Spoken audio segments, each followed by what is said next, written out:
Welcome everyone to another award-winning, star-studded, action-packed season of IDTV 2012, broadcasting from City College of San Francisco's high-definition studio. I'm your host, Rudy Solis. We may not have awards yet, but I'm confident they're sure to come. I know that I'm a star. At least that's what my mom tells me. Anyways, to my left is another star on the rise, Rocio Lopez. Hi, Rocio. Hola, hola. Rocio, like myself, is a San Francisco native, born and bred. Welcome to IDTV. Thank you, Rudy. I'm from San Francisco. I mean, what other San Francisco TV show say that they can have not one, but two totally local hosts? There's got to be an award for that, right? Oh, yeah. And let me say, it's an absolute pleasure, my love, to be here with you on IDTV. This season really looks to impress. We start right out of the gate with some hard-hitting topics. Ooh, hard-hitting. I love hard-hitting. You know, I teach an aerobics boxing class. Did you know that? I did not know that, but that's great to know. We're talking hard-hitting topics like the Student Success Task Force, Occupy CCSF, and Bay Area Disabled Sailors. On the lighter side, we will be taking a look at electronic music and our very own Rams football program. Whoa, lighter side? Have you seen those guys? I have. They're huge. No, I would not, no, they're definitely not light. I will not take a hit from those guys. But they can take my Zumba class. I teach that too. Well, then that's awesome to know. Just saying. Glad I wore my 3-inch stilettos today. I'll definitely keep your class in mind. Our first segment follows a group of student activists from Occupy CCSF. IDTV shadowed them as they protested the attack on education in Sacramento on March 5th. Right now, public education is under attack. CCSF is threatened by budget measures that inflict damage upon students. But we caught up with Occupy CCSF, a group of student activists, as we prepare to go to Sacramento on their March the 5th to make their voices heard. And the message is basically, we're going to go and hold the line in Sacramento against Jerry Brown's austerity budget. If we come together and we keep fighting for our right to education, we can make some serious changes. We need to go to the Capitol and remind the government that we're paying attention. One thing's for sure, not protesting will not get us anywhere. There are no specific roles in Occupy. Like we try to advocate, we're an autonomous group. There are no, special roles. This person does that. Someone else does this. We all try to pitch in as much as we can. It's really nice to be around people that believe the same things that you do, that care about the same things that you do. You feel so alone and isolated sometimes by our political process, but when you get together, you realize that you can accomplish a lot, and there are people that are willing to help. On March 1st, Occupy CCSF shook things up on campus by calling for a student walkout and rally. Be in Sacramento on the 5th to let Jerry Brown and our representatives know that we will not shoulder the responsibility of the 1%, right? We're done. We're not taking it anymore. Inspired, a group of student activists walked 4 days from Oakland to Sacramento. First stop, Richmond. It is just really exciting to see all these young people here converging in Richmond on their way to Sacramento for the Occupy the Capitol. It makes me feel great.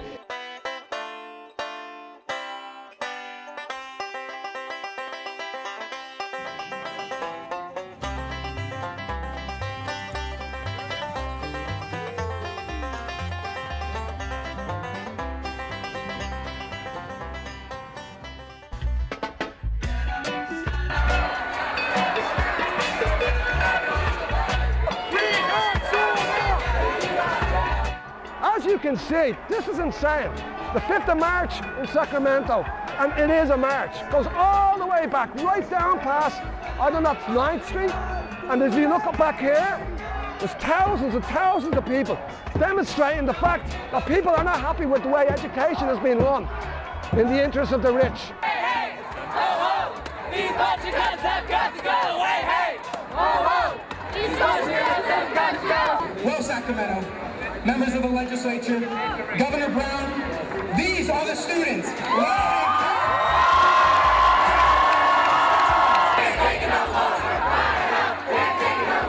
All all over the world, there's been massive cuts and students are rising up, like they are in Spain, in Ireland, in Portugal, and here in California, Sacramento, the capital, outside Jerry Brown's house, people are fed up.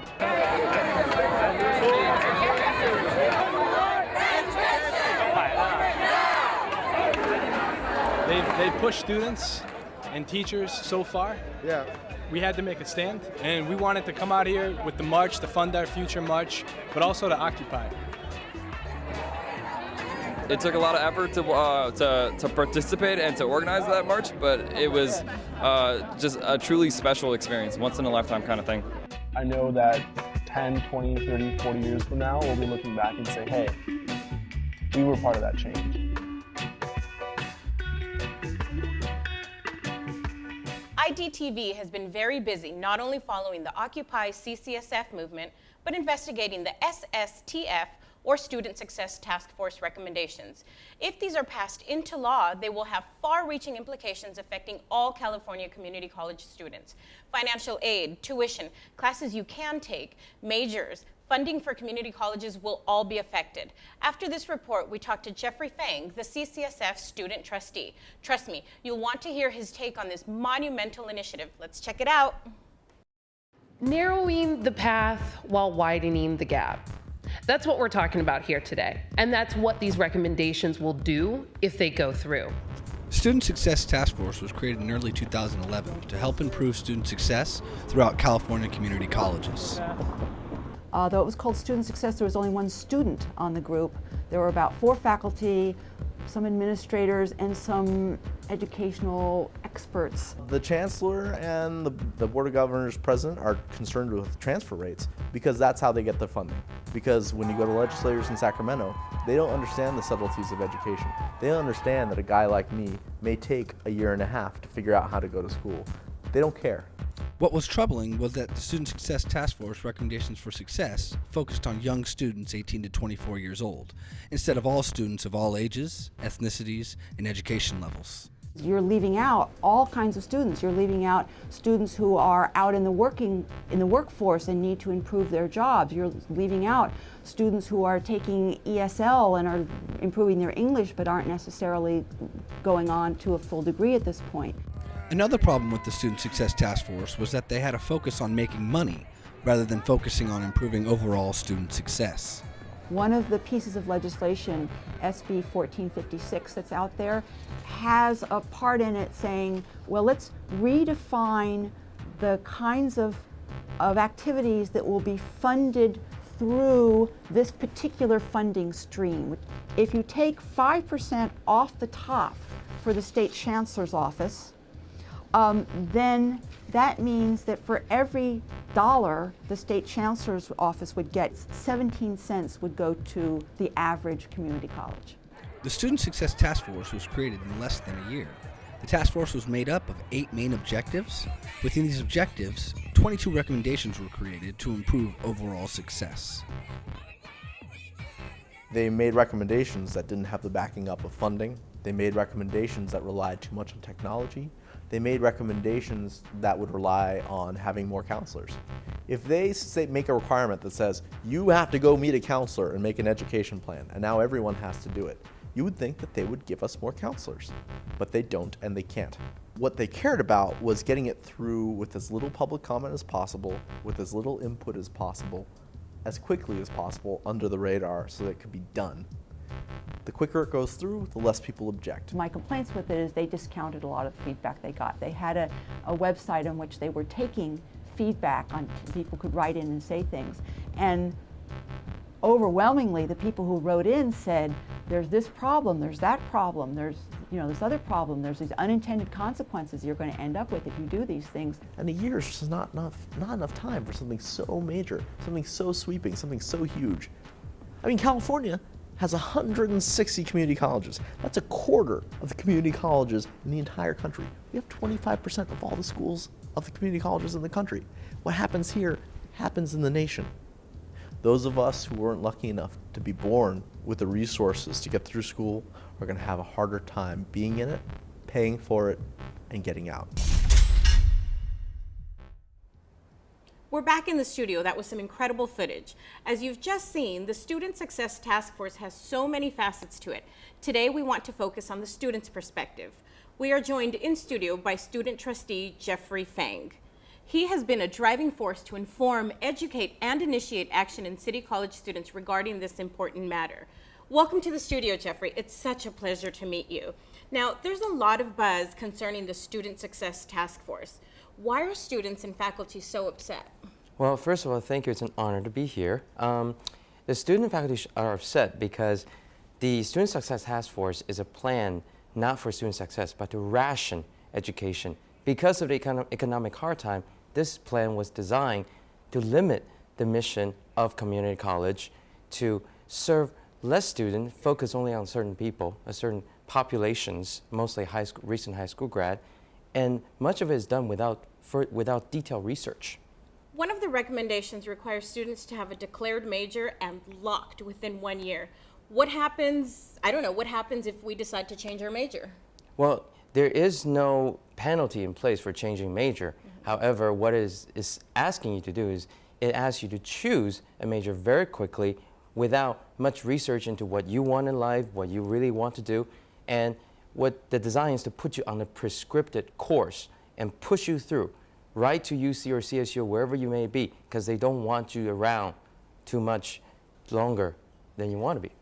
Well, community colleges are very important to improving professional skills for continuing students, for incoming students. How will these recommendations affect everyone? How will they affect the community?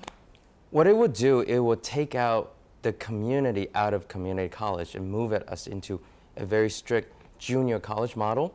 And for reentry students, for those who previously had a bachelor's degree coming back for retraining, or just need 1 or 2 courses to keep their job, well, they will receive lower priority, they will receive less financial aid funding. All these things are in the works. Now, as a student, how can I get involved? Are there petitions that we should be signing? What can we do? Well, there are many ways you can get involved. First and foremost, the idea is to build a broad coalition, because the legislator in Sacramento needs to hear what the students have to say. So you need to sign a petition. There are many out there, and I am working with the Association of Student Trustees to sponsor one as well. And you also need to write to your legislator and tell your friends and family who live in all the other areas, especially Republican district as well, telling them you need to stop this, you need to not do this to us, because the community has needs and community college has served us very well. Thank you. Well, thank you, Jeffrey. It's been a pleasure to have you here. We do appreciate you. And thank you for just bringing this out to light to us and let us know what's going on and how this is going to affect the students in the community. Now, this recommendation might not affect us today, but if we don't fight back, there will not be a future for community colleges. So get involved by writing Governor Jerry Brown and sign online petitions. Write your California State Assembly reps, your state senators, and check Facebook. Oppose Student Success Task Force.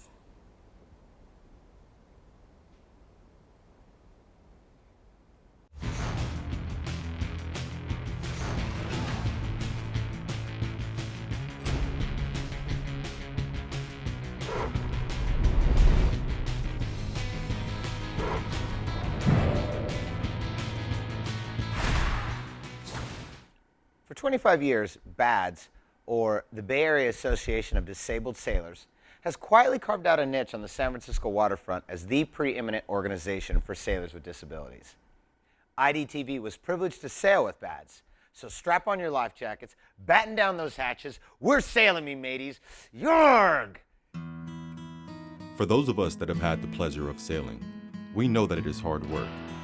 And there is a perception that in order to handle a sailboat out on the water, one must be athletic, strong, and free of any handicap. But for one group of sailors, that perception is being shattered, and these sailors are truly rewriting the rules. BADS was formed about 25 years ago with the idea of making the sport of sailing safe, fun, and accessible for all.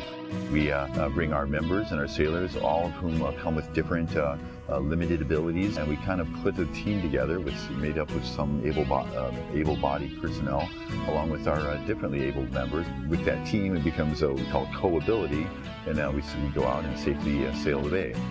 Well, I'm Christina. I'm the Commodore of BADS. We sail here every weekend. Here at BADS, we have people with all sorts of disabilities. And the idea here at BADS is to be respectful of all of our differences. We truly believe that sailing is one of those sports that can be adapted for anybody of any type of disability, and that it's just good for the person as far as motivation and getting them to do stuff. It's a pretty amazing thing to learn how to sail. I only see in my right eye, sort of like tunnel vision, but after all these years on the boat, I feel like I can see everything. I grew up on a lake in Michigan, and I love the water. So I've always hung out with sailors. My friend is an excellent sailor and he started racing, and I went along to take photos, and that's how I got connected with BADS, because we love San Francisco. And sailing here is just a dream. We had 3 people pull up in wheelchairs, which is kind of a treat to have 3 people in wheelchairs, one of whom I hadn't met before, and his name was Victor. He has advanced MS, but he had a dream to sail one day on the San Francisco Bay, and as his MS progressed, he thought that that would probably never happen. And by the end of that sail, he was on Ray's lap, on pillows, hands on the wheel, driving the boat with tears coming down his eyes, saying, "This is the best day of my life." We help disabled people go sailing. We don't take them sailing. They, as much as possible, the members of the club who are disabled, and that's about half, do everything for themselves. They do all the sailing themselves. And the few things they can't do, we're here to help. I mean, sailing in itself is freedom without limitations, and when people who have limitations here on land, simple things like crossing the street or shopping and picking out a can of soup that they can't see, when they get on the boat, there's independence and freedom. If you are interested in becoming a part of BADS, simply go to www.baads.org or call 415-568-8638. Wow, that was really inspirational. Stay tuned for more. We'll be right back.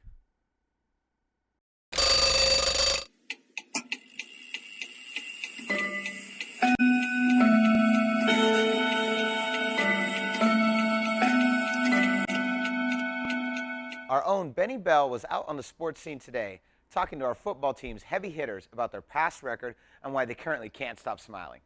The CCSF Rams football team won the state and national championship this year against the very team that beat the Rams last year in the same championship game. This win marks the 30th title since 1946, making them a true dynasty in the junior college level. Today, we have an interview with the star quarterback and coach for their reactions and feelings on the win. The City College of San Francisco Rams football team are champions again. After losing the title last year to Mount San Antonio, reclaiming the elusive crown has been achieved 30 times since 1946, establishing the Rams as a dynasty at the JC level. Emotions were flying high as we touched base with some coaches and players. The win this year, what does it mean to you? I mean, the win we just took place in, it meant a lot because we had to come back at with a passion. They beat us last year, and they ain't just beat us, they beat us 35-7. The execution of our game plan by the players was unbelievable. Their focus and practice for the 2 weeks leading up to it was great, and they really had a great understanding of, as a coaching staff, what we were trying to do. We met as a staff that Monday after that state championship game a year ago and just assessed, and harshly assessed ourselves and what we needed to do, to get back into that game and win that game.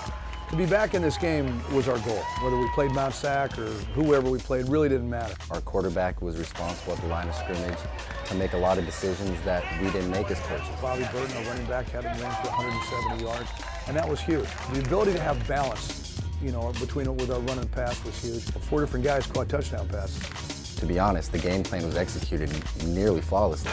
We've won a lot of games, we've won a lot of championships, but the best number is, the number of student athletes that have come through this program that have had opportunities to move to four-year schools. Our quarterback, Turner Beatty, scholarship to University of Kansas, and he'll be enrolling there for the fall. And one of our offensive linemen, Pierce Burton, he's already enrolled at Ole Miss or University of Mississippi. And on the defensive side of the ball, we've had a few players sign. Blair Wisham is going to go to Northern Arizona. Iosea is at Texas State. Dozens of former Rams currently playing in the NFL that were trained under the supervision of CCSF head football coach Rush and offensive coordinator Hayes, including 49ers linebacker Larry Grant, Titans receiver Lavelle Hawkins, and Super Bowl star Green Bay Packers Desmond Bishop, of which, after every win, still gives props to City College of San Francisco.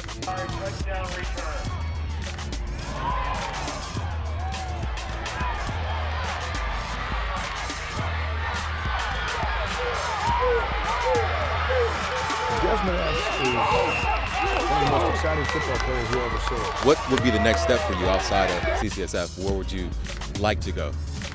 I mean, somewhere in the Pac-12. I mean, I am from California, so I want to stay close to home. So Pac-12 conference is what I've been shooting for since I was little. Cal, Berkeley, USC, Oregon, all the big schools on the West Coast. Hear that? Let's keep Desmond close to home. Go Rams. Hope you guys get this championship this year. Yep. That's great. That's great. Thank you very much. This has been Benny Bell with IDTV. Back to you. Welcome to IDTV. Good to see you, Rudy. How are you? Good. How's it going? Good to see you, gentlemen. So, Coach Rush, you've been a coach for 35 years here with the Rams. What's your motivation for staying here? Well, it's been a real good fit for me. First of all, my family likes living in the San Francisco area. I'm a native of San Francisco. I played here. But I think more importantly is the support I've gotten from our administration, our faculty, our college community in general, and the fact that I think you can really have a greater impact on young guys' lives here than you could at a Division I level, and that's been real intriguing to me. Turner, last year the state championship against San Antonio, you did not play, but you watched your team. How much did that loss motivate you for this year? Even though I didn't play in the game, even though I didn't suit up, still it really affected me. It was so tough to see everyone with their heads down, and everyone was so disappointed, and I was disappointed. I felt like I had just gone out and played. And I think that motivated us the whole offseason to just work really hard. I know the coaches were motivated. They, really, got after us and prepared us well. And I think that definitely had a lot to do with the success we had this year. Awesome. Now, Coach, what was your motivation to play on fourth down? We had an interesting dilemma. If we had gone for the field goal and it was blocked, then it's a game changer.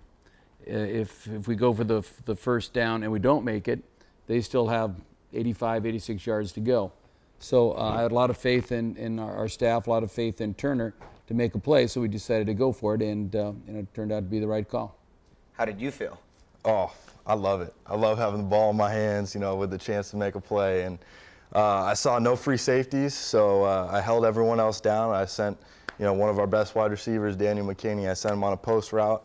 He got open and delivered the ball to him. He made a great catch, and it was one of the best feelings I've had in my life. Awesome. So let's talk about the in general, your overall feeling, both you, Coach and Turner, about the season and the final game, and how do you feel? What's your reaction now that it's all over? Well, you're fairly euphoric. For a couple of days, and the great thing was, kind of and going into your earlier question to Turner, after we lost that game a year ago, the following Monday we had a team meeting, and it's really easy to say, December 12th we're going to be back in this game and we're going to swear revenge and all that, but actually have the willpower and the work ethic to go do it and back it up, because we had a lot of young freshmen on that team and came back and played as hard as they did and well as they did. Was just real gratifying to me. I was so happy for our team that they were able to do that and do it at home in front of a sellout crowd. It was just a picture-perfect day. And for yourself, Turner? Yeah, just the whole season was great. We worked so hard in the off-season, so hard in the weight room with Coach Bolano, so hard in the film room with Coach Hayes and Coach Dre and Coach Jimmy. And, it was just really special. We had an awesome season, undefeated. And, being able to, come out of close games and especially pull out the last one in front of the home crowd, it was awesome. And with, everyone storming the field at the end, it was really a cool moment. Very cool. Let's talk a little bit about Kansas. Yeah. You've been recruited. Yeah. How'd that all go down? You know, I kind of happened out of the blue. You know, I was talking to a few schools that Coach Rush set up for me, and he talked to Kansas and said, hey, you should take a look at our quarterback. And Charlie Weiss is the new coach there. He used to be the offensive coordinator for the Patriots and the head coach for Notre Dame. And, you know, I went out, took the visit. I didn't really know a whole lot. Went out there, and I just loved it. You know, loved the guys on the team, loved the offense we were going to be running, and, you know, it just really made sense to be a Jayhawk. So I'm really excited. Fantastic. Well, congratulations, gentlemen, on an awesome season, and thank you for coming to IDTV. Thanks for having us. Absolutely. Thanks a lot. Thank you. City College of San Francisco is often called the hidden gem of the city. Ironically, CCSF has its own hidden gems within its campus. One of these gems is the electronic music program. Today, we're lucky to have a current instructor of the program, Brian Fergus, with us. Brian, thank you so much for coming. You're welcome. I understand our program here is somewhat historic. Can you tell us a little bit about how the program began and how it's evolved? The program was originated in 1970 by Jerry Mueller, who's still on our faculty, though he doesn't teach electronic music. That makes City College the very first community college to offer classes in electronic music. Sometime around 1980, John Bischoff was teaching along with Jerry. When John left to teach at Mills College, I stepped in, and that was 1987, when MIDI was still a relatively new technology, and really only about 1 out of 20 students probably had a personal computer. That's amazing. That's a lot of involvement and a lot of changes. How has the program and the classes evolved and changed with technology? Well, I think in the early years there was definitely a focus on analog synthesis and multi-track audio recording and editing. The classes were very small. The classes have gotten much more popular since then, and we actually had to move into a new facility, a new room, because our classes up until 1998 were taught in a very small storage, essentially a storage space. Nowadays, the focus is on 3 large topics: music production with DAW software, the elements of modular synthesis, and a great emphasis is made on the history of electronic music. In your classes, what type of equipment do your students use? Well, we have mixers and microphones, keyboard synthesizers, and most importantly, computers, which we're running Virtual Studio and DAW software on. The students in the advanced class have access to the Serge modular synth. Now, this is a real retro analog monster synthesizer. We're extremely excited, though, about the future, as we're hoping to move into the planned Performing Arts Center, which the groundbreaking for which is scheduled for April of this year. Now, have you had any students who are now professionals, anyone whose autograph you might want? But as far as former students who are out there doing cool things, I could mention at least 4 or 5. Pamela Z, who has developed an extremely interesting and virtuosic high-technology performance style. Edison, who creates amazing live alternative hip-hop using a button box controller device he built into a lunchbox. And Satomi and Greg from Deerhoof, which is a really amazing and exciting alternative music band. Another musician who came out of our program was Patrick Cowley, who's really one of the most important early pioneers of electronic dance music. He studied with Jerry Mueller in the early 1970s, in the very first years of the program. Thank you so much, Brian, for coming. It was definitely a pleasure having you here with us today. Yes, thank you so much, Brian. You're welcome. Well, that's it for IDTV. Brian's going to leave us with some music, so take it away.